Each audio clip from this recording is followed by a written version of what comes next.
মূর্তির যারা পূজা করে, কেন পূজা করে? নিজেই মূর্তিটারে বানায়, নিজেই ডিজাইন করে, রং করে, এরপর মূর্তির সামনে দাঁড়ায় নমো নমো আছে না নাই? ওম নমো ভগবতী বাসুদেবায়া আছে না নাই? जो तो मिटाना चाहे जीवन का तृष्णा सुबह शाम बोल बंदे कृष्ण कृष्ण कृष्ण कृष्ण कृष्ण करे ना बंदे मातरम जय जय राम सीताराम जय जय हरे कृष्ण हरे राम। আমার হিন্দু ভাইরা বলে না, এরাও আমাদের মাহফিলে আসে।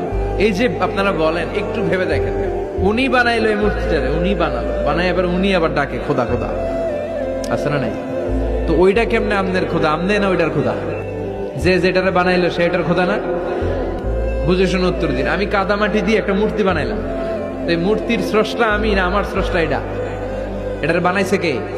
আমি বানাইছি, তাহলে আমি এটার খোদা না?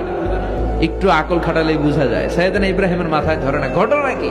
এরাই বানায়, আবার এরাই কয় খোদা খোদা, ওনার মাথায় ধরে না। দেখেন, আপনার চিন্তা, আপনার অনুসন্ধান, আপনার রিসার্চ, আপনার ক্যালিবার, আপনার ইন্টেলেক্ট, আপনার সৃজনশীলতা, আপনার common sense. Common sense is very uncommon thing. আল্লাহ এটা সবাইরে দিছে, এটা খাটাইলেই আপনি স্রষ্টারে চিনতে পারবেন। স্রষ্টারে পাওয়ার জন্য ডক্টরের ডিগ্রি লাগে না। আপনি সাগরের দিকে তাকান, ঝর্ণার দিকে তাকান, পাহাড়ের দিকে তাকান, পাখির দিকে তাকান, ওই পাখির মধ্যে আল্লাহর নিদর্শন আছে না নাই?